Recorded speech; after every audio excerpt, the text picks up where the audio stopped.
mbokki jullit yi mbokki taalibe yi ana ñi bëgg seen doom jàng alquran ju sell lool waaye itam ànd ak yarub lislaam bu wér lool daaray alquran gi nii ji wuyoo daaray Serigne Modou Gueye Pire nekkoon jàngalekatub alquran bu ñu ràññee woon lool waaye itam njiitu daara ji di wuyoo ci ki nga xam ne moom moo di docteur Ousmane Ndiaye nekk itam ku ñu ràññee lool fii ci réewum Sénégal moo waral itam mu taxawal daara joo xam ne nag dafa fas yéene jàngal gone yi waaye itam yar leen ci diine ak lislaam mu nekk itam daaray alquran joo xam ne daaray internat la maanaam gone yi dañuy nekk ci ay conditions yu baax maanaam daaray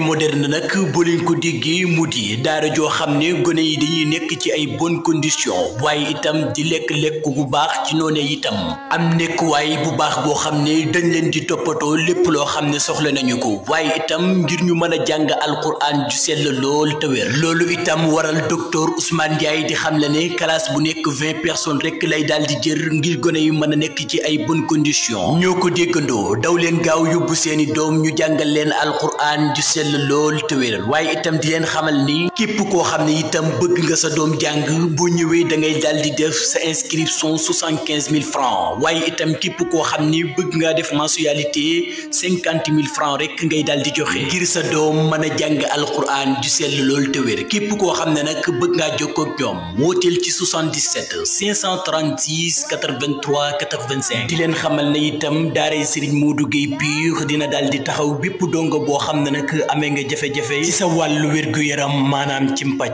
di leen xamal itam daaray alquran ji nag ma nga nekkee foofee ca ñàkkuran foofee ca kër Ousmane Ndiaye